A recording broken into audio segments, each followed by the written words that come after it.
Hello SSC 26 and 27 batch, আজকের ক্লাসে আমরা শিখব কিভাবে সামারি লিখলে তুমি সামারিতে 10 আউট অফ 10 পাইতে পারো। অর্থাৎ আজকের ক্লাসে আমরা সামারি লেখার সবথেকে ইজিয়েস্ট, স্ট্যান্ডার্ড এন্ড কারেক্ট ফর্মটা শিখব। অর্থাৎ সবথেকে সহজ এবং সঠিক নিয়মটা শিখব, যেই নিয়মে যদি তুমি তোমার সামারি লিখে আসতে পারো, তুমি কলেজের পরীক্ষা বলো বা বোর্ড পরীক্ষা বলো, সব জায়গায় 10 আউট অফ 10 পাইতে পারো। আমাদের ইংলিশ ফার্স্ট পেপারে সামারি এমন একটা টপিক, বেসিক্যালি যেই টপিকটা যথেষ্ট ইজি একটা টপিক এবং যেই টপিকটা একটু স্ট্যান্ডার্ড ফরম্যাট মেইনটেইন করে লিখলে 10 আউট অফ 10 পাওয়া যায়। কিন্তু দুঃখের একটা বিষয় হচ্ছে আমরা সামারিটাকে মানে এতটাও গুরুত্ব দিই না, একদম কাজের পার্ট টাইপের লিখে দিয়ে আসি এবং সামারিতে আমরা 2 বা 3 বা 4 পাই। ঠিক আছে, এর বেশি আমরা পাই না, এটা হচ্ছে বাস্তবতা। তুমি সামারিতে যত মার্ক এক্সপেক্ট করো তুমি কখনো তত মার্ক পাও না। বাট আজকে সামারি লেখার একদম স্ট্যান্ডার্ড একটা ফরম্যাট তোমাদেরকে শিখাবো। যদি তুমি এই ফরম্যাটটা মেইনটেইন করে লিখে আসতে পারো, আমি তোমাকে এতটুকু গ্যারান্টি দিতে পারি যে তুমি এখান থেকে মানে 10 আউট অফ 10 পাবে। ঠিক আছে, সো বাই দ্য ওয়ে আমি তোমাদের হিরামন ভাইয়া পড়াশোনা করতেছি ঢাকা ইউনিভার্সিটি ল ডিপার্টমেন্টে। সো চলো আমরা একটু মানে ফরম্যাটগুলো দেখে নিই বা শিখে নিই। সো প্রথমে আমি তোমাদের কাছে একটা প্রশ্ন করব যে ভাইয়া বলো তো সামারি মানে কি? What do you mean by summary? Summary এর বাংলা অর্থ হচ্ছে সারাংশ। সামারির বাংলা অর্থ হচ্ছে সারাংশ। এখন সামারি মানেটা কি বা সামারি বলতে তুমি কি বুঝো? এখন দেখো সামারি বলতে আমরা কি বুঝি, আমি প্রত্যেকটা ধাপে ধাপে তোমাদের শিখাবো, কারণ এই টপিকটা অত্যন্ত বেশি গুরুত্বপূর্ণ। খুব কম সময় লাগবে, 5 বা 6 মিনিট লাগবে এই ফুলটা শিখাইতে। এই 5 বা 6 মিনিট টাইম ইনভেস্ট করো, তুমি সামারিতে 10 আউট অফ 10 পাবা, আমি তোমাকে এতটুকু গ্যারান্টি দিতে পারি। সো সামারিটাকে অ্যাকচুয়ালি সামারি মানে সারাংশ। দেখো a summary is a short version of A text. Summary হয় কোনো একটা টেক্সটের খুবই শর্ট ভার্সন। সেই শর্ট ভার্সনটার ভিতর কি কি ইনক্লুডেড থাকবে?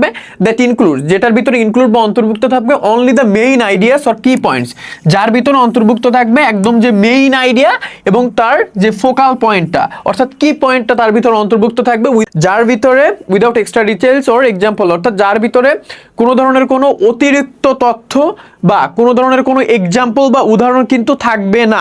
অর্থাৎ আমাদের সামারিটা হবে এমন একটা ফরম্যাট, যেই ফরম্যাটের ভিতরে শুধুমাত্র আমার মানে মেইন আইডিয়াটা থাকবে, কি পয়েন্টসগুলো থাকবে, এর ভিতরে কোনো এক্সট্রা এক্সাম্পল বা ডিটেলস কোনো হাবিজাবি লেখা থাকবে না বা লেখা যাবে না। অর্থাৎ সামারিটা এটা তোমার হইতে পারে কোনো একটা প্যাসেজের সামারি বা কোনো একটা পোয়েমের সামারি। আমাদের অ্যাকচুয়ালি প্যাসেজ বা পোয়েম থেকেই কিন্তু আসবে, মেইনলি প্যাসেজ থেকেই আসবে আমাদের এইচএসসিতে। সো আমরা এই প্যাসেজের সামারি লিখি বা পোয়েমের সামারি লিখি, আমাদেরকে ফার্স্ট অফ অল মাথার ভিতরে রাখতে হবে যে সামারিটা আমি লিখবো। এখন আমি তোমাকে সব সেগমেন্ট বুঝাবো, একটু টাইম দাও, জাস্ট 1 মিনিট টাইম দাও। সো প্রথম হচ্ছে আমাদের এখানে মেইন আইডিয়া থাকবে বা কি পয়েন্টস থাকবে। সো এখন এখানে তুমি এক্সট্রা কোনো ইনফরমেশন বা অতিরিক্ত যে ডিটেলস বা এক্সাম্পল দিতে পারবা না। ঠিক আছে, এখন এই সেগমেন্ট আমি পুরাপুরি একটা একটা করে ধরে ক্লিয়ার করে দিই। সো প্রথম তোমাদের যে প্রশ্নটা আসবে, আমি এইটা ভালো করে বুঝাবো একটু পরে। যে প্রথম যে প্রশ্নটা তোমরা আমাকে করবা যে ভাইয়া আমরা অ্যাকচুয়ালি সামারি কয়টা সেন্টেন্সে লিখবো, কয়টা সেন্টেন্সে লিখবো? সামারি জেনারেলি কয়টা সেন্টেন্সে লিখলে ভালো একটা স্ট্যান্ডার্ড সামারি হবে?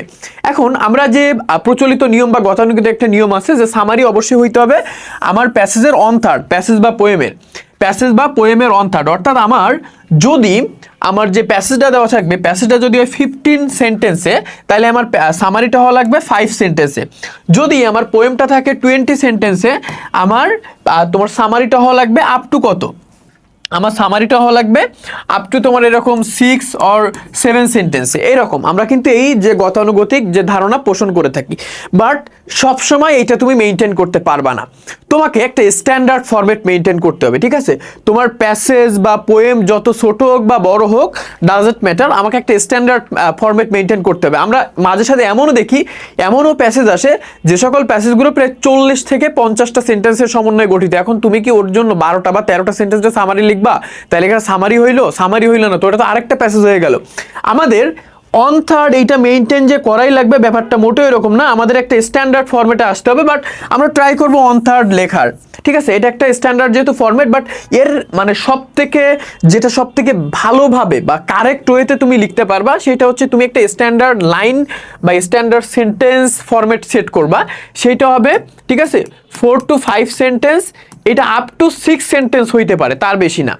অর্থাৎ তোমার প্যাসেজ বা পোয়েম যত বড় হোক বা যত ছোট হোক, ঠিক আছে, তুমি ট্রাই করবা, এটা কিন্তু ফিক্স না, বাট এটা একটা স্ট্যান্ডার্ড ফরম্যাট। তুমি ট্রাই করবা অবশ্যই 4 লাইন, যদি একদম ছোট হয় আমার প্যাসেজ বা পোয়েম, তুমি ট্রাই করবা 4টা সেন্টেন্সে লেখার। ঠিক আছে। যদি মাঝামাঝি লেভেলের হয় তুমি ট্রাই করবা 5টা সেন্টেন্সের লেখার। এখন যদি দেখতেছো যে আমার প্যাসেজ বা পোয়েমটা ম্যাসিভ আকারে অনেক বড় আছে, দেন তুমি ট্রাই করবা এটা আপ টু 6 সেন্টেন্সের ভিতরে কভার করার, ঠিক আছে। মোর মানে এর বেশি তুমি যাবা না, ঠিক আছে, নট মোর দ্যান দ্যাট। তুমি এর বেশি কোনোভাবেই তুমি এক্সিড করতে পারবা না, তাইলে কিন্তু এটা সামারি থাকবে না, ঠিক আছে। আই রিপিট, তাইলে কিন্তু এটা সামারি থাকবে না, আমাকে কিন্তু সামারি লিখতে হবে। বাট আমরা অ্যাকচুয়ালি কি করি, আমরা জেনারেলি আমাদের যে সকল স্টুডেন্ট, আমরা মানে আমিও তো একসময় স্টুডেন্ট ছিলাম, সো আমরা কিন্তু সঠিকভাবে লিখি না। আমরা কি করি, প্রথম থেকে 2টা লাইন তুলে দিই একদম হুবহু, মাঝখান থেকে 2টা, লাস্ট থেকে 2টা। Don't do this, please don't do this. Mark পাবা না, 2 বা 3 পাবা, তার বেশি পাবা না। এখন আমার কতটুকু লিখতে হবে আমি এটা বুঝলাম। তারপরে তোমরা দ্বিতীয় যে প্রশ্নটা করবা যে ভাইয়া এইটা কিন্তু তোমাকে একটা সিঙ্গেল প্যারাগ্রাফে লিখতে হবে। তুমি সামারির জন্য কিন্তু এরকম যে বুলেট পয়েন্ট দিয়ে এইভাবে যে একটা লাইন লিখলাম, এই একটা লাইন লিখলাম, এরকম পারবা না। বা তুমি এই যে অন টু বা এ বি এরকম করে লিখতে পারবা না, তোমাকে সিঙ্গেল একটা প্যারার ভিতরে কিন্তু লিখতে হবে। এটা একটু মাথার ভিতরে রাখো, ঠিক আছে। তুমি পারলে এখানে সিম্পল সেন্টেন্সের স্ট্রাকচার ব্যবহার করবা। তোমাদের অনেকে বলবে যে ভাই কমপ্লেক্স সেন্টেন্স দিলে বড় বড় সেন্টেন্স দেওয়া অনেক বড় হয়, ডোন্ট ডু দিস, এটা করার দরকার নাই। তুমি সিম্পল সেন্টেন্স ব্যবহার করো, সামারি খুব সাবলীল ভাষায় লিখো, খুব সুন্দর করে লিখো, তুমি খুব ভালো একটা মার্ক ক্যারি করতে পারবা। এখন এরপরে একটা চমৎকার বিষয় আছে, সামারিতে যদি কখনো ওয়ার্ড লিমিটেশন দেওয়া থাকে, যে যদি তোমাকে বলে আমার 50 ওয়ার্ডে একটা সামারি লিখো, দেন তুমি ওই ওয়ার্ড লিমিটেশনটা মেনটেন করবা, ঠিক আছে। যদি কোনো জায়গায় তোমার ওয়ার্ড লিমিটেশন দেওয়া থাকে, তোমাকে কিন্তু you have to maintain this, তোমাকে কিন্তু এটা ডেফিনেটলি বাধ্যতামূলক মেনটেন করতে হবে, ঠিক আছে। এটা কিন্তু অব্লিগেটরি, ওইখানে কিন্তু আমাদের কোনো এখতিয়ার নাই। সো সবসময় থাকে না, যদি কোনো জায়গায় থাকে তোমাকে কিন্তু মেনটেন করতে হবে, এটা অব্লিগেটরি। এবং সবথেকে ইম্পর্টেন্ট যে বিষয়টা হচ্ছে, সামারি কিন্তু প্যাসেজ অনুযায়ী হবে, according to the passage, not your personal opinion. অর্থাৎ সামারি অর্থাৎ সারাংশটা, এই সারাংশটা কিন্তু ওই প্যাসেজে যেইটা আছে ওই প্যাসেজের অনুযায়ী হবে, অর্থাৎ ওই প্যাসেজের মেইন আইডিয়া বা কি পয়েন্টসগুলো লিখবা। সামারির ভিতরে কখনো পার্সোনাল অপিনিয়ন দিতে যাবা না। পার্সোনাল অপিনিয়ন মানে কি, ওই সামারি পড়ে তুমি কি বুঝছো এইটা দিতে যাবা না। ওই সামারিতে যা মানে ওই প্যাসেজটা পড়ে তুমি কি বুঝছো, তুমি সামারিতে এটা দিতে যাবা না। ওই প্যাসেজে যা আছে ওইটা দিবা, ঠিক আছে, ওই অনুযায়ী দিবা। তুমি কি বুঝছো, তোমার বুঝ বা তোমার পার্সোনাল অপিনিয়ন এখানে তুমি ইনক্লুড করবা না। আমাদের ম্যাক্সিমাম স্টুডেন্টরা যে ভুলটা করে, সামারি লেখার সময় তারা পণ্ডিতগিরি কইরে ওর ভিতরে লেখে যে I think, we think, they think, for example. এখন ভাই তুই I think, we think, they think এরকম কোনো কিছু দিতে পারবি না। অর্থাৎ প্যাসেজে তোর যেটা দেওয়া আছে তুই ওইটাই দিবি, ঠিক আছে। তুমি কি চিন্তা করছো বা তোমার আশেপাশে ওই মানুষ প্যাসেজটা পড়ে কি চিন্তা করতে, ডাজন্ট ম্যাটার। মেইন কথা হচ্ছে সামারি হবে পুরো প্যাসেজ বেসড, অর্থাৎ প্যাসেজে যা দেওয়া আছে প্যাসেজেরই শর্ট ফর্ম হচ্ছে সামারি, তোমার পার্সোনাল অপিনিয়ন হবে না। অনেক মাতব্বর আছে দিবে যে ফর এক্সাম্পল, উদাহরণস্বরূপ। ভাই এরকম দিস না, ফর এক্সাম্পল টোল দেওয়া যাবে না। মানে তুমি নিজের মতো করে একটা উদাহরণ বানাইলা যে এরকম একটা, ভাই এই সিচুয়েশনে এই হচ্ছে, উদাহরণস্বরূপ এই থেকে ওই। তুমি নিজের মতো কোনো উদাহরণ, নিজের পার্সোনাল কোনো অপিনিয়ন কিছু পার্সিউ করতে পারবে না সামারিতে। সামারি হবে টোটালি আমার প্যাসেজের উপর বেসড করে। আই থিঙ্ক তোমরা বুঝতে পারছো, সামারিতে personal opinion, I think, we think, they think, আবার নিজের মতো করে কোনো এক্সাম্পল বা উদাহরণ দেওয়া। আমি কোনো কিছু চিন্তা করতেছি, আমার মতামত আমি এখানে দিতে পারবো না, আমি নিজের মতো করে কোনো এক্সাম্পল দিতে পারবো না, ঠিক আছে। আমার মতামতের কোনো দাম নেই, আমার এক্সাম্পলের কোনো দাম নেই। এইটা মোটামুটি সম্পূর্ণটা নির্ভর করে প্যাসেজের উপরে, সম্পূর্ণ 100%, ঠিক আছে। সামারি হচ্ছে প্যাসেজের শর্ট ফর্ম, প্যাসেজের যে মেইন আইডিয়া বা কি পয়েন্টসগুলো আমি এখানে ইনক্লুড করব। এবং একটা জিনিস মাথায় রাখবা যে এই যখন আমি লিখবো তখন আমি ভোকাবুলারি ব্যবহার করব, ঠিক আছে। ভোকাবুলারি ব্যবহার করব, যথেষ্ট স্ট্যান্ডার্ড কিছু ভোকাবুলারি ব্যবহার করব। এই জিনিসটা মাথায় না রাখলে কিন্তু অনেক বড় সমস্যা। ভোকাবুলারি যদি তুমি ব্যবহার না করতে পারো, ভোকাবুলারির সাথে সাথে তুমি একটা কাজ করবা যে গ্রামারের ক্ষেত্রে একটু ফোকাস রাখবা, তোমার জন্য এখানে গ্রামার আর স্পেলিং যেন ভুল না হয়, ঠিক আছে। কারণ খুব শর্টে লিখতে হয়। তুমি যদি গ্রামার কোনোভাবে ভুল করো কোনো প্যারা নাই, ঠিক আছে, ওটা টিচাররা মেনে নিলেও স্পেলিং বা বানান ভুল যেন কখনো না হয়। তুমি জাস্ট 4টা বা 5টা সেন্টেন্স লিখবা, এখানে টিচার তোমাকে 10 মার্ক দিবে। এখন তুমি যদি গাধার মতো একটা বানান ভুল করো, বানান ভুল করলে টিচার কি তোমাকে মার্ক দিবে? কখনোই না। সো আমাকে এই জিনিসটা মাথায় রাখতে হবে, আমি এক্সট্রা নতুন নতুন ভোকাবুলারি ব্যবহার করব। আমি হুবহু কোনো লাইন কপি করব না, নট কপিং। এটা মেইন একটা আমাদের ফোকাল পয়েন্ট থাকবে যে আমি কোনো লাইন হুবহু কপি করব না, আমি কোনো ভোকাবুলারি হুবহু কপি করব না। আমি ভোকাবুলারি তোমার বেসিক্যালি সিনোনিম বা অ্যান্টোনিম ওইখানে যেটা সুইটেবল মনে আমি নিজের মতো করে নিজের স্টক থেকে দেওয়ার ট্রাই করব। এখন যদি তুমি না পারো, তুমি খুব জেনারেলি লিখো, কোনো প্রবলেম নাই। তুমি কারেক্ট স্পেলিংটা মেনটেন করো, অর্থাৎ তুমি সঠিক বানানটা মেনটেন করো, এখানে কাইন্ডলি ভুল করো না, ঠিক আছে। অর্থাৎ এই সেগমেন্টটা যদি আমরা মেনটেন করতে পারি, তাহলে আমি সামারিতে খুব ভালো একটা মার্ক ক্যারি করতে পারবো, ঠিক আছে। সো এখন আমি তোমাদের একটা সামারি প্র্যাকটিস পর্যন্ত করাবো। যে সামারি তুমি কিভাবে প্র্যাকটিস করবা, বা সামারি তোমার ধরো এইরকম একটা পোর্শন দেওয়া থাকবে, একটা প্যাসেজের ফুল প্যাসেজ জেনারেলি দেওয়া থাকে না, এই পোর্শন অফ প্যাসেজ থাকে এবং ওই পোর্শনটা থেকে তোমাকে সামারি করতে হয় বা সামারাইজ করতে হয়। সো এখানে তুমি যখন সামারি লিখবা, সো যে পোর্শনটা দেওয়া থাকবে প্রথমত তোমাকে সেই পোর্শনটা ভালো করে পড়তে হবে। এবং এইটা যেহেতু তোমার সিন প্যাসেজ থেকে আসবে, আমরা সবাই ভালো করে এতটুকু কনফিডেন্টলি বলতে পারি যে আমাদের এই প্যাসেজটা অবশ্যই পড়া থাকবে। এবং যদি পড়া না থাকে এটা তোমার মূর্খতা বা তোমার কি বলবো মানে অলসতা।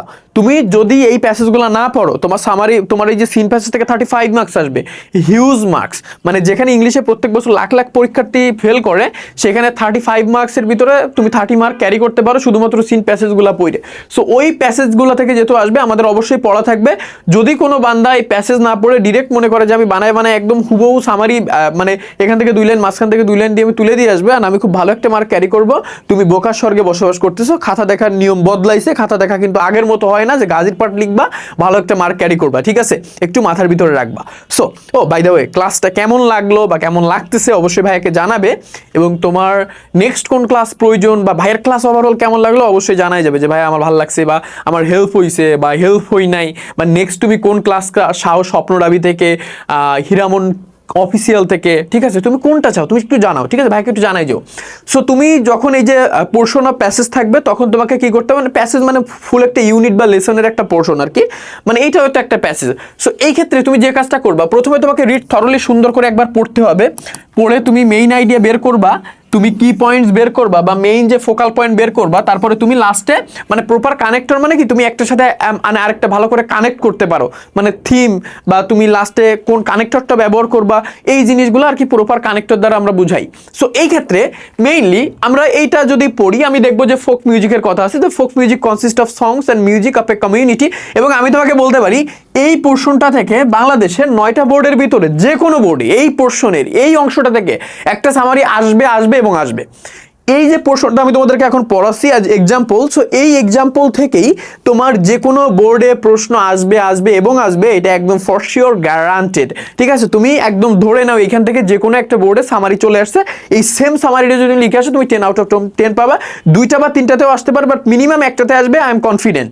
সো দেখো এখানে আমি যদি পড়ি, আমার প্যাসেজটা পড়া লাগবে, আমি জানি প্যাসেজে কি আছে, যে বা সবাই তোমরা জানো, তারপর আমরা একটু দেখি আমি, কারণ এখানে এক্সাম্পল দিয়ে টেনে টেনে দেখাই দিব যে কোনটার সাথে কোনটা মিল আমি লিখছি। যে folk music consist of songs and music of a community.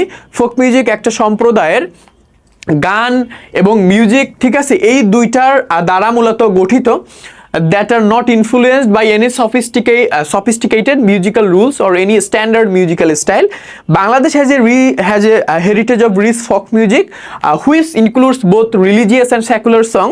অর্থাৎ বাংলাদেশের একটা ঐতিহ্য আছে, খুবই মানে কি সমৃদ্ধ একটা ঐতিহ্য আছে ফোক মিউজিক বা লোকসঙ্গীতের, ঠিক আছে?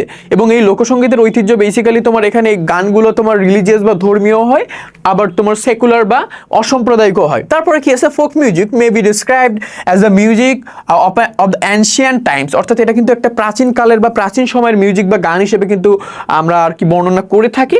দ্যাট স্প্রাং, যেটা অ্যাকচুয়ালি উদ্ভূত হয় বা যেটা মূলত যেখান থেকে আসে, অরিজিন টাইপের, ঠিক আছে? স্প্রাং from the heart of a community, যেটা একটা কমিউনিটির হার্ট থেকে আসে বা হৃদয় থেকে আসে, ঠিক আছে? Based on their natural style of expression, যেটা বেসিক্যালি তাদের ন্যাচারাল স্টাইল, কিসের ন্যাচারাল এক্সপ্রেশন, অর্থাৎ তাদের মানে যে কথাবার্তা বা বহিঃপ্রকাশ, কোনো কিছু ভাবের বহিঃপ্রকাশের যে ন্যাচারাল যে স্টাইলটা আছে সেইখান থেকে কিন্তু বেসিক্যালি আসে, ঠিক আছে?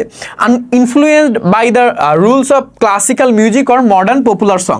এবং এই যে গানগুলা অর্থাৎ আমাদের যে ফোক মিউজিকগুলা, এগুলো বেসিক্যালি কোনো ক্লাসিক্যাল মিউজিক অর্থাৎ বর্তমান কালের মিউজিকের কথা বলতেছে, আর মডার্ন বা আধুনিক যে পপুলার গানগুলো আছে এগুলোর দ্বারা কিন্তু কোনোভাবে প্রভাবিত নয়, প্রভাব মুক্ত, ঠিক আছে? অর্থাৎ এরকম ন্যাচারাল সং, যে তুমি গান গাইতেছো ওইটাই একটা তোমার ফোক মিউজিক, তোমার এলাকার ভাষায় গান গাইতেছো, ঠিক আছে? ওইটাই হচ্ছে।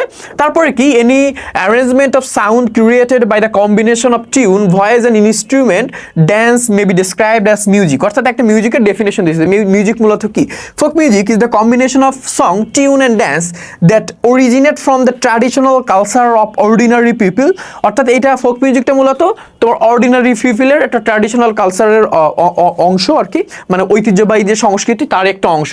তারপরে কি, ফর এক্সাম্পল উদাহরণস্বরূপ Baul song are a combination of tune, music and dance that are associated with the Baul tradition in Bengal. অর্থাৎ বাউল সং একটা উদাহরণ এখানে দেওয়া হয়েছে। অর্থাৎ আমি যদি ফুল প্যাসেজটা পড়ি, আমি কোন ইনপুটটা পাই এখান থেকে, আমি যদি ফুল প্যাসেজটা পড়ি আমি এখানে দেখব আমার এখানে বেসিক্যালি বোঝানো হয়েছে বা জানানো হয়েছে বা আমার যে মেইন আইডিয়া সেইটা হচ্ছে ফোক মিউজিক বা লোকসঙ্গীত, না? অর্থাৎ এই লোকসঙ্গীত সম্পর্কে কিন্তু আমাকে এখানে জানানো হয়েছে এবং এর কি পয়েন্টগুলো হচ্ছে যে ফোক মিউজিক কি দ্বারা গঠিত, কোথা থেকে আসছে, অর্থাৎ ফোক মিউজিকের ফিচারগুলো মূলত এর কি পয়েন্ট। ফোক মিউজিক বা লোকসঙ্গীতের মেইন আইডিয়া আমি বুঝলাম, আমি ফাইন্ড আউট করলাম, তারপরে এর মানে যে কি পয়েন্ট বা ফোকাল পয়েন্ট বা মেইন পয়েন্ট কোনগুলো, এর মেইন পয়েন্ট হচ্ছে যে ফোক মিউজিক কোথা থেকে অরিজিনেট হয়েছে, অর্থাৎ কোথা থেকে উৎপত্তি হয়েছে, ফোক মিউজিকের ফিচার বা ক্যারেক্টারিস্টিক কোনগুলা, দ্যাট ইজ দ্য থিং। এইগুলো হচ্ছে আমার বেসিক্যালি এর কি পয়েন্টস। তারপরে আমার প্রপার কানেক্টর, এগুলো মূলত তুমি যখন লিখবা আমি তোমাকে দেখাই দিব যে লাস্টে আসলে কিভাবে লিখতে হয় বা কিভাবে জোড়া লাগাইতে হয়। সো দেখো আমি যদি এখন এইটা সুন্দর করে সামারাইজ করি, সামারিটা কেমন হবে দেখো, আমি নিজের মতো করে লিখছিলাম। সো সামারি করার ক্ষেত্রে তোমাদের একটা কথা বলে রাখি, এখানে ফার্স্ট লাইনটা খুবই ইম্পর্টেন্ট। তুমি ট্রাই করবা যে তুমি প্রথম যে লাইনটা দিবা সামারির জন্য, ওই লাইনটায় তুমি তোমার এই যে মেইন আইডিয়াটা তুলে ধরবা, ঠিক আছে? যে ওই মেইন আইডিয়াটা কি বুঝাইছে তুমি এই মেসেজটা টিচারকে দিবা যে স্যার আমি বুঝছি যে আপনার এই প্যাসেজটা দ্বারা অ্যাকচুয়ালি আমার এই মেসেজটা আমাকে আমার যে যিনি লিখছেন বইটা বা যিনি লিখছেন লেসনটা উনি আমাকে দিতে চাইছেন যে আমাকে এই মেসেজটা মূলত দেওয়া হচ্ছে যে এই প্যাসেজে এই বিষয়ে বলা হয়েছে। সো আমি দেখলাম এখানে ফোক মিউজিক সম্পর্কে বলা হয়েছে। সো আমরা প্রথম যে লাইনটা দিব, প্রথম লাইনটা হবে দ্য প্যাসেজ ডিলস উইথ, ঠিক আছে? The passage deals with. আমি এটা দেখো, এটা হচ্ছে ইউনিভার্সাল একটা মানে স্ট্যান্ডার্ড ফরম্যাট, এটা কিন্তু সবাই ব্যবহার করে না। তোমরা কিন্তু দাও এরকম the summary of the passage বা দ্য সামারি অফ দ্য এই বা the passage shows, the passage highlights, এগুলো হয় না। বাট এইরকম যদি তুমি একটা সুন্দর সামারি লিখতে যাও, সো এখানে যদি তুমি দ্য প্যাসেজ ডিলস উইথ একটা অ্যাপ্রোপ্রিয়েট প্রিপোজিশন, মানে ডিলের পরে উইথ অ্যাপ্রোপ্রিয়েট প্রিপোজিশন, যার বাংলা অর্থ হচ্ছে আলোচনা করা, তাহলে ডিলস উইথ তুমি যখন দিবা টিচার তখন তোমার ভোকেবের যে নলেজ এইটা সম্পর্কে খুব ভালো একটা ধারণা পাবেন যে না এই ছেলেটা ভালো ভোকেব জানে, যে ডিলস উইথ মানে আলোচনা করা, ঠিক আছে? ডিল ইন মানে ব্যবসা করা। সো ওই ডিলস উইথ আর ডিল ইনের ভিতরে পার্থক্যটা বুঝে, মানে ও মোটামুটি ভালো কিছু জানে, টিচার কিন্তু বুঝবেন। সো আমি যদি এখানে প্রথম সেন্টেন্সের একদম যে পাঁচ লাইন হিসেবে দিই যে দ্য প্যাসেজ ডিলস উইথ, এখন ডিলস উইথের পরে উপরে যে টপিকটা নিয়ে আলোচনা করা হবে, এখানে ধরো ফোক মিউজিক নিয়ে আলোচনা করা হচ্ছে বলে আমি ধরো এখানে দিলাম যে ফোক মিউজিক, ঠিক আছে? ফোক মিউজিক উপরে ধরো ফোক মিউজিক নিয়ে আলোচনা করা হচ্ছে বলে আমি এখানে দিব ফোক মিউজিক। বা উপরে যদি মোবাইল ফোন নিয়ে আলোচনা করা হতো মোবাইল ফোন দিলাম, উপরে যদি এডুকেশন নিয়ে আলোচনা করা, অর্থাৎ আমার মেইন আইডিয়া যেটা আমি জাস্ট প্রথমে ওইটা লিখবো, the passage mainly deals with বা the passage deals with folk music বা এডুকেশন বা এরকম ওইখানে উপরে যেটা দেওয়া থাকবে বা মেইন আইডিয়া যেটা আমি খুঁজে বের করতে পারবো, বা আর্ট হইলে আর্ট, ক্রাফট হইলে ক্রাফট, ঠিক আছে? যেটা আমার দেওয়া থাকবে জাস্ট আমি ওইটা জাস্ট বসাই দিব, দ্য প্যাসেজ ডিলস উইথ। এই প্রথম লাইনটা যে কি পরিমাণ ইম্পর্টেন্ট, এই প্রথম লাইনটা দেখে টিচার তোমাকে 2 মার্ক এমনিই দিয়ে দিবে, ঠিক আছে? জাস্ট প্রথম লাইনের উপর বেস করে। এরপরে কি কাজ? এরপরে কাজ হচ্ছে তুমি ফুলটা সুন্দর করে সামারাইজ করবা, তুমি 2-3টা লাইন একসাথে সুন্দর করে রিপ্রেজেন্ট করবা যে ওই লাইনের ভাবার্থ কি ছিল। এখানে নিজের মতামতের কোনো দাম নেই, ন্যূনতম দাম নেই, আই রিপিট ন্যূনতম দাম নেই। আমি যদি এখানে দিই যে folk music consist of song and music of a community that are not influenced by any sophisticated musical rules or any standard musical style, অর্থাৎ এত কিছু বললাম বা এর পরে আরও তো অনেক কিছু বলছি। এখন আমি এটা কিভাবে লিখছি সুন্দর করে দেখো, আমি এখানে লিখছি যে folk music is the simple music of ordinary people in a community, অর্থাৎ ফোক মিউজিক বা লোকসঙ্গীত মানে একদম সিম্পল মিউজিক অর্ডিনারি পিপল বা অর্ডিনারি মানে একটা পিপলের একটা মানে তোমার জনগোষ্ঠী বা জেনারেল একটা কমিউনিটির। এখানে কিন্তু এই উপরের যে কথাটা আছে এই উপরের কথাটা যথেষ্ট ইজিয়েস্ট অ্যান্ড সিম্পল একটা ফর্মে আমি এখানে ঢুকাইছি। তাহলে ফোক মিউজিকটাকে, ফোক মিউজিক হচ্ছে আমাদের কোনো একটা কমিউনিটি সাধারণ মানুষের খুবই সাধারণ সঙ্গীত বা সাধারণ গান, একদম ইজিয়েস্ট ফরম্যাটে কিন্তু আমি ওইটা এখানে রিপ্রেজেন্ট করছি।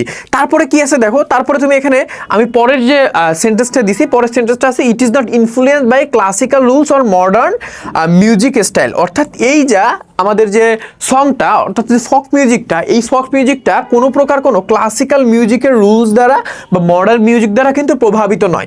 এই লাইনটা আমি কোথা থেকে নিয়ে আসছি বা এই সেন্টেন্সটা আমি কোথায় পাইছি, এই সেন্টেন্সটা কিন্তু আমি এইখান থেকে নিয়ে আসছি যে এই যে দ্যাট আর নট, ঠিক আছে? দ্যাট আর নট মানে আমাদের ফোক মিউজিককে বুঝাইছে। ইনফ্লুয়েন্স অর্থাৎ এই যে ফোক মিউজিকগুলো কিসের দ্বারা ইনফ্লুয়েন্স না, any sophisticated musical rules or any standard musical style, অর্থাৎ ওইখানের ওই যে লাইনটা আমি জাস্ট শর্ট করে এখানে সুন্দর করে বসাই দিছি, সুন্দর করে নিজের একটা সিম্পল সেন্টেন্সের যে স্ট্রাকচার আমি কিন্তু এখানে বসাই দিলাম। তারপরে কি আছে দেখো, যে Bangladesh has a rich tradition of folk music, বাংলাদেশের একটা খুবই মানে সমৃদ্ধ ঐতিহ্য আছে ফোক মিউজিক বা আমার কিসের লোকসঙ্গীতের। আমি এই লাইনটা কোথায় পাইলাম, আমি কিন্তু এই লাইনটা এইখান থেকে পাইলাম, যে Bangladesh has a heritage of rich folk music, অর্থাৎ ওইখান থেকে আমি বসাই কিভাবে মডিফাই করছি দেখো, এখানে বলছি including religious and non religious song. এখানে কি ছিল যে which includes both religious and non religious song. আমি কিন্তু এখানে লাইনটা হুবহু কপি করি না, আমি কিন্তু এখানে যথেষ্ট পরিমাণ পরিবর্তন করে এখানে সুন্দর করে বসাই রাখছি, যাতে তোমার মানে ভাবমূর্তিটা নষ্ট না হয়। অর্থাৎ এইখানে যাতে মানে টিচার পড়ার সময় মনে না করে যে আমি নিজের মতো করে লিখছি, আমি জাস্ট আমার প্যাসেজে যেটা থাকবে আমার প্যাসেজ অনুযায়ী লিখবো। আমি আবার বলতেছি যে আমার অলওয়েজ মাথায় রাখতে হবে, আমার অলওয়েজ মাথার ভিতরে একটা ইনফরমেশন থাকা লাগবে যে ভাইয়া সামারি অলওয়েজ এবং অলওয়েজ প্যাসেজ অনুযায়ী হবে, নট মাই পার্সোনাল অপিনিয়ন। ঠিক আছে, তারপরে কি আছে দেখো, তারপরে লিখছি যে folk music comes from the old times. এই folk music comes from the old times কোথা থেকে আসলো, এই যে এইখান থেকে আসছে বেসিক্যালি, যে এই যে folk music may be described as the music of the ancient Times. ওই এনশিয়েন্ট মানে কি প্রাচীনকাল বা অনেক আগের সময়, আর এখানে আমি যদি ওইটার সিনোনিম হিসেবে ব্যবহার করছি যে folk music comes from old Times, অর্থাৎ এটা কিন্তু অনেক যে একটা মানে পুরাতন একটা সময় থেকে কিন্তু আসছে, বা পুরাতন সময়ের গান কিন্তু এইটা। এখানে কত কিছু ছিল যে মে বি ডিসক্রাইবড অ্যাজ দ্য হাবি জাবি, এত বড় একটা সেন্টেন্সকে আমি সুন্দর একটা সিম্পল সেন্টেন্সের ভিতরে মানে সিম্পল সেন্টেন্সের স্ট্রাকচারাল ফরম্যাটে নিয়ে এসে কিন্তু এখানে লিখে দিলাম। অ্যান্ড এবং এক্সপ্রেস পিপলস ন্যাচারাল ফিলিং, এবং এখানে কিন্তু মানে পিপল বা মানুষজনের ন্যাচারাল ফিলিংসটা এক্সপ্রেস করা। এবং এই লাইনটা আমি কোথায় পাইছি, এই লাইনটা বেসিক্যালি আমি এই যে ন্যাচারাল, ঠিক আছে, এটা মূলত based on their natural style of expression, এইখান থেকে সুন্দর করে আমি কিন্তু এখানে কি পয়েন্টসগুলো জাস্ট সুন্দর করে ডিটারমাইন করে বসায় রাখছি, নাথিং এলস, আর কিচ্ছু না। আর এখানে অদ্বিতীয় কোনো কিছু নাই যেটা তুমি পারবা না বা যেটা তুমি বুঝো না। ঠিক আছে, তারপরে কি আছে দেখো, তারপর আছে Baul song are an example of folk music that combines song tune and dance. এখন ব্যাপার হচ্ছে ভাই আমি এই লাইনটা কেন দিলাম জানো, এই লাইনটা না দিলেও আমার একটা পূর্ণাঙ্গ সামারি হইতো। কেন দিলাম, আমি তোমাদের একটা কথা বলছিলাম যে প্যাসেজের ভিতরে ফর এক্সাম্পল বা এইরকম কোনো কিছু আনতে পারবা না। কখন আনতে পারবা না, যখন তুমি নিজের মতামতটাকে বা নিজে কি বুঝছো এইটা বোঝানোর জন্য ফর এক্সাম্পল ব্যবহার করবা। ঠিক আছে, তখন এই ফর এক্সাম্পল বা আই থিঙ্ক উই থিঙ্ক কিন্তু হবে না। বাট এইখানে ফর এক্সাম্পলটা আমি কেন দিলাম তাইলে, কারণ এইখানে কিন্তু আমি আমার মতামত দিইনি, এখানে ফর এক্সাম্পল বিষয়টা কিন্তু মানে উল্লেখ করা ছিল। ফর এক্সাম্পলটা প্যাসেজের ফর এক্সাম্পল, এই ফর এক্সাম্পল আমার ফর এক্সাম্পল না। সো তোমরা যারা আমার কথাটা বা আমার ব্যাখ্যাকে মিস ইন্টারপ্রিট করবা তাদের জন্য বলে রাখি, মিস ইন্টারপ্রিট করার কোনো সুযোগ নাই, সব জায়গায় ব্যাকআপ দেওয়া থাকে যে এইখানে এই ফর এক্সাম্পলটা আসছে কিন্তু প্যাসেজের for example, not my personal অপিনিয়নের ফর এক্সাম্পল। এখানে একটা জায়গায় আমি আমার পার্সোনাল অপিনিয়ন দিই নাই, আমি প্যাসেজ পড়ে কি বুঝছি ওইটা আমি দিই নাই, প্যাসেজে যা আছে ওইটা শর্ট ফর্ম আমি লিখছি, প্যাসেজে যা আছে ওইটা শর্ট ফর্ম লিখছি। এখানে I think we think they think এইটা আমি দিই নাই, বা আমি কি বুঝছি যে আমি একটা এক্সাম্পল প্রেফার করি, ঠিক আছে, আমি এরকম কোনো কিছু কিন্তু দিই নাই। আমি এখানে প্যাসেজকে সম্পূর্ণ শ্রদ্ধা জানায় প্যাসেজ যা আছে ওইগুলো আমি এখানে সুন্দর করে দিয়ে রাখছি। ঠিক আছে, so that is the thing, যে যে বিষয়গুলো বললাম প্রত্যেকটা বিষয় মনে রাখবা, এবং এই ফরম্যাটে যদি তুমি সুন্দর করে একটা মানে সামারি লিখে আসতে পারো, তুমি প্রথম থেকে যদি জাস্ট একবার রিক্যাপ করে দিই যে এখানে মোটামুটি আমি কি বুঝাইছি, যে সামারি বেসিক্যালি আমার যে টেক্সট বা পোয়েম থাকবে তারই শর্ট ফর্ম। ঠিক আছে, এখানে এক্সট্রা ইনফরমেশন বা আমি এক্সাম্পল দিব না, এখানে আমি স্ট্যান্ডার্ড একটা ফরম্যাট সেট করবো যে 4, 5 বা 6টা সেন্টেন্সের ভিতরে আমার সামারি হবে। এটা টোটালি ডিপেন্ড করবে আমার প্যাসেজের উপরে। প্যাসেজ বা আমার পোয়েমটা যদি একদম ছোট হয় 4 লাইন দিব বা 4টা সেন্টেন্স দিব, যদি একদম যে মিডিয়াম লেভেল হয় তাহলে আমরা 5টা সেন্টেন্সে করব, যদি একটু বড় হয় আমরা 6টা sentence, up to 6 sentence, not more than that, তার বেশি আমরা করব না, তাহলে কিন্তু এটা সামারি থাকবে না। আমরা সিম্পল সেন্টেন্সের স্ট্রাকচারে নিয়ে আসে ট্রাই করব, আমরা কোনো ওয়ার্ড লিমিটেশন থাকলে এটা কিন্তু মেইনটেইন করব, আমরা কিন্তু প্যাসেজ অনুযায়ী করব, নিজের পার্সোনাল কোনো অপিনিয়ন আমরা সামারিতে দিব না, নিজের পার্সোনাল কোনো অপিনিয়ন দিব না। আমরা ট্রাই করব গ্রামাটিক্যাল মিস্টেক অ্যাভয়েড করার, আমরা ট্রাই করব স্পেলিং মিস্টেক অ্যাভয়েড করার। এখন যদি গ্রামাটিক্যাল মিস্টেক সামাও হয়ে যায় আমি ঘাবড়াবো না, আমার জন্য স্পেলিং মিস্টেক না হয়, কারণ এই ফরম্যাটে লিখলে টিচার 10 আউট অফ 10 দিবে, কিন্তু এর ভিতরে যদি তুমি স্পেলিং মিস্টেক করো এখানে কিন্তু 3 মার্ক কেটে নিবে। সো কখনো স্পেলিং মিস্টেক করবে না, তুমি সিম্পল স্ট্রাকচারে সিম্পল ওয়ার্ডে লিখো, কোনো প্যারা নেই, কিন্তু হুবহু কপি করো না, ঠিক আছে? This is my request to you guys, যে তুমি কখনো কোনোভাবে এটা হুবহু কপি করো না, ঠিক আছে? এবং এইভাবে পড়লে কিন্তু ভালো একটা ফলাফল করতে পারবা। তোমাদের ক্লাস নেক্সট কোনটা লাগবে এটা জানিয়ে যাও ভাইয়াকে। আর ইউটিউব চ্যানেলটা অবশ্যই সাবস্ক্রাইব করে রাখবে, ফেসবুক পেজে থাকলে যুক্ত হয়ে যাবে, ভিডিওটা শেয়ার করে নিজের টাইমলাইনে রাখতে পারো। এখন তার থেকে বড় কথা হচ্ছে, তোমরা যারা এইচএসসি 26 ব্যাচের শিক্ষার্থী আছো, সামনে তোমাদের টেস্ট এক্সাম, তারপরে তোমরা ইয়ার ফাইনাল দিবা, অর্থাৎ তোমাদের যে বেসিক্যালি বোর্ড এক্সাম, অর্থাৎ তোমরা যারা 26 ব্যাচের শিক্ষার্থী আছো, সামনে তোমাদের টেস্টের পরে তোমাদের আর 2 বা 3 মাস পরে তোমাদের কিন্তু বোর্ড এক্সাম। সো এরপরে কিন্তু তোমরা জীবনের বাস্তবতাটা বোঝা শুরু করবে। এরপরে বেসিক্যালি তোমার কি আসবে, অ্যাডমিশন ফেজ। সো অ্যাডমিশন ফেজে কিন্তু ভালো করতে গেলে এখন থেকে এইচএসসি লাস্ট টাইম থেকে পড়াশোনা করা কিন্তু অত্যন্ত বেশি গুরুত্বপূর্ণ। অ্যাডমিশন টাইমে ভালো করা টোটালি ডিপেন্ড করে না যে অ্যাডমিশন টাইমে তুমি কি পরিমাণ পড়াশোনা করছো, এটা কিন্তু ওভারঅল ডিপেন্ড করে তোমার এইচএসসি পিরিয়ডের লাস্ট টাইমের পড়াশোনা প্লাস তোমার অ্যাডমিশন টাইমের পড়াশোনা, অর্থাৎ এই দুইটার কম্বিনেশনে কিন্তু অ্যাডমিশন টাইমে তুমি তোমার কাঙ্ক্ষিত ইউনিভার্সিটিগুলোতে চান্স পাবা। ঢাকা ইউনিভার্সিটি বলো বা যে ইউনিভার্সিটি তুমি চ্যারিশ করো, তোমার মানে পারসিউ করো যে ভাই আমার ইউনিভার্সিটি লাগবে, সো তোমার স্বপ্ন যদি পূরণ করতে হয় তুমি ইনসাইন লেভেলে পরিশ্রম করো, ইনসাইন ডেডিকেশন নিয়ে আসো পড়াশোনার ভিতরে। এখন শীতকাল, তোমরা অনেকে ঘুমির থেকে উঠো সকাল 12টা 1টা, ডোন্ট ডু দিস। সকাল 12টা 1টায় ঘুম থেকে উঠো না, তুমি সকাল 6টায় ঘুম থেকে ওঠা ট্রাই করো। এবং মানুষ এই দুনিয়ায় এমন কিছু নেই যা মানুষ চাইলে পারে না। সকাল 6টায় ঘুম থেকে ওঠা কিচ্ছু না। তোমরা অনেকে বলবা যে ভাই গ্রিজ হয়ে যায়, ভাই তুমি তো কিছু না কিছু, তুমি তো অবশ্যই কম্বল ইউজ করো না, তুমি তো অবশ্যই তোমার জ্যাকেট ইউজ করো, হুডি ইউজ করো। সো এক্সকিউজ দেখায়ও না। এক্সকিউজ যদি তুমি দেখাও, তুমি আজকে এক্সকিউজ দেখায় তুমি মুক্তি পাইলা, আজকে এক্সকিউজ দেখায় তুমি 2 ঘন্টা বেশি ঘুমাইলা, কোনো প্যারা নেই। এই এক্সকিউজটা তোমার একদিন বার্ডেন হয়ে যাবে। এখন যদি তুমি এক্সকিউজ না দেখায় নিজের সর্বোচ্চ ডেডিকেশন দিয়ে পড়াশোনা করো, শীতকে উপেক্ষা করো, ঠিক আছে? সকালবেলায় ঘুম থেকে উঠে তুমি হিটারে পানি গরম করে তুমি জাস্ট একটা চা খেয়ে পড়তে বসো, ঠিক আছে? তুমি এইটার বেনিফিট পাবে এবং বেনিফিট পাবে। তুমি যদি আজকে পরিশ্রম করো, তুমি সামনের দিনে এই পরিশ্রমের বেনিফিটটা পাবে। বাট তুমি যদি আজকে পরিশ্রম না করে তুমি আজকে অলসতা করো, এই অলসতার তোমার যে খেসারত তোমার দেওয়া লাগবে সামনের দিনগুলোতে, ঠিক আছে? অর্থাৎ তোমার যদি তুমি এখন পরিশ্রম করো, তোমার এই যে বর্তমান কারেন্ট সিচুয়েশনটা অনেক বেশি ডিফিকাল্ট হবে, কারেন্ট সিচুয়েশনটা অনেক বেশি টাফ হবে, বাট তোমার এই ডিফিকাল্ট সিচুয়েশনটা তোমার ফিউচারটাকে একটা শেপে নিয়ে আসবে, ফিউচারটা খুব ভালো একটা ফর্মে নিয়ে আসবে। বাট তুমি যদি এখন অলসতা করো, ঠিক আছে, তাইলে তোমার এই অলসতা তোমার এখন বর্তমান দিনগুলোকে সহজ করবে, বাট সামনের দিনগুলোকে যথেষ্ট পরিমাণ কঠিন করবে, হার্ড করবে, টাফ করবে, ঠিক আছে? Life is not a bed of roses. জীবন কিন্তু ওই যে এত সুন্দর বা এত সোজা না, জীবন কিন্তু এরকম কুরুক বাঁকা, ঠিক আছে? একদম যথেষ্ট পরিমাণ বাঁকা, আপ ডাউনে ভরা, ঠিক আছে? সো তুমি মাইন্ডসেটটা এমন রাখো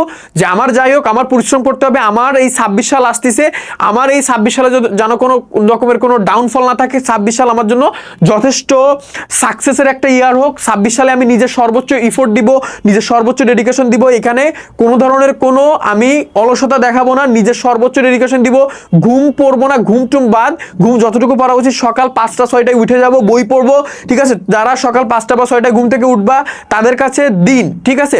শোনো, জীবনে যদি তুমি সফল হতে চাও স্টুডেন্ট লাইফে, তোমার সকালবেলা ঘুম থেকে উঠে পড়াশোনা করতেই হবে। তুমি যদি সকালবেলা ঘুম থেকে পড়াশোনা করো, মানে ঘুম থেকে উঠে অর্থাৎ 5টা বা 6টা নাগাদ উঠে পড়াশোনা শুরু করতে পারো, তুমি স্টুডেন্ট হিসেবে যত গাধা গরু হও না কেন, তোমার জীবনে সফলতাকে আটকাইতে পারবে না। তুমি অ্যাজ এ স্টুডেন্ট হিসেবে যদি এটা কন্টিনিউ করতে পারো মিনিমাম 6-7 মাস বা 1 বছর, তুমি স্টুডেন্ট লাইফে যে পর্যায়ে থাকো না কেন, একদম লোয়েস্ট থাকলেও তুমি জীবনে সফল হইতে পারবা। কারণ ওই সকালবেলায় পড়াশোনা তুমি যখন ডেডিকেশন নিয়ে করবা, নিজের জিদ থেকে করবা, নিজের একটা মানে কি বলবো যে একটা ইগো থেকে করবা যে আমি এই পরীক্ষায় এটা পারি নাই, তোমার ইগো যখন হার্ড হবে, তোমার হার্ট ও ইগোটাকে যখন তুমি প্রপারলি ইউজ করতে পারবা, দেন তোমার সফলতার মানে যে পার্সেন্টেজটা মানে কি বলবো, যদি 1% থাকতো, এই 1% থেকে 99% চলে যাবে। এবং ওইভাবে যদি তুমি মানে কনসিস্টেন্সি মেনটেন করে তোমার এই যে পরিশ্রমটা কি করতে পারো, কন্টিনিউ করতে পারো, দেন তুমি অবশ্যই সফল হবে। এটা গ্যারান্টেড ফর শিওর, আমি তোমাকে লিখে দিলাম। সো এই মাইন্ডসেট নিয়ে আসো, আমাকে সফল হইতে হবে, সফল হওয়ার জন্য পরিশ্রম করতে হবে। কারণ উইদাউট হার্ড ওয়ার্ক আমরা কেউ সফল হইতে পারবো না। আমাদের সফলতা টোটালি ডিপেন্ড করে হার্ড ওয়ার্কের উপরে। আমি যদি হার্ড ওয়ার্ক করি দেন আমি সফল হইতে পারবো, আদারওয়াইজ আমি সফল হইতে পারবো না। সো সফলতা তোমার আসবে, কিন্তু ঘুমাই না। সফলতা আসবে সকাল 10টায় ঘুম থেকে না, সফলতা আসবে সকাল 12টায় ঘুম থেকে না। অ্যাজ এ স্টুডেন্ট তুমি যদি সফল হইতে চাও, তোমার পড়ালেখাতে যদি সফল হইতে হয়, তুমি সকাল 5টায় উঠে পড়াশোনা শুরু করো, তুমি সফল হবা, আমি তোমাকে লিখে দিলাম। তুমি এইচএসসিতে যদি টেস্টে ফেলও করো, তুমি মানে এইচএসসি মেইন এইচএসসি এক্সামে তুমি এই টেস্টে ফেল করা এক্সামে তুমি গোল্ডেন এ প্লাস পাইতে পারো। তুমি ঢাকা ইউনিভার্সিটি ও বাংলাদেশ সবগুলো ভালো ইউনিভার্সিটি চান্স পাইতে পারো অ্যাডমিশন পিরিয়ডে, যদি এইটা তুমি এই লিগেসিটা কন্টিনিউ করতে পারো। তুমি যদি পড়াশোনার কন্টিনিউ যে ওয়েটা এটা যদি ধরে রাখতে পারো, পরিশ্রম করতে পারো, ইগোকে ধরে রেখে আগাইতে পারো, ইগো যখন তোমার হার্ট হবে আমি পারি না কিন্তু এখন পারবো, তখন তুমি পারবা। ঠিক আছে, গ্যারান্টেড। মাইন্ডসেট এমন রাখো যে আমার সামনে যা আসুক, আমার যেটা টার্গেট এটা আমি ফিল আপ করবো, নাথিং এলস।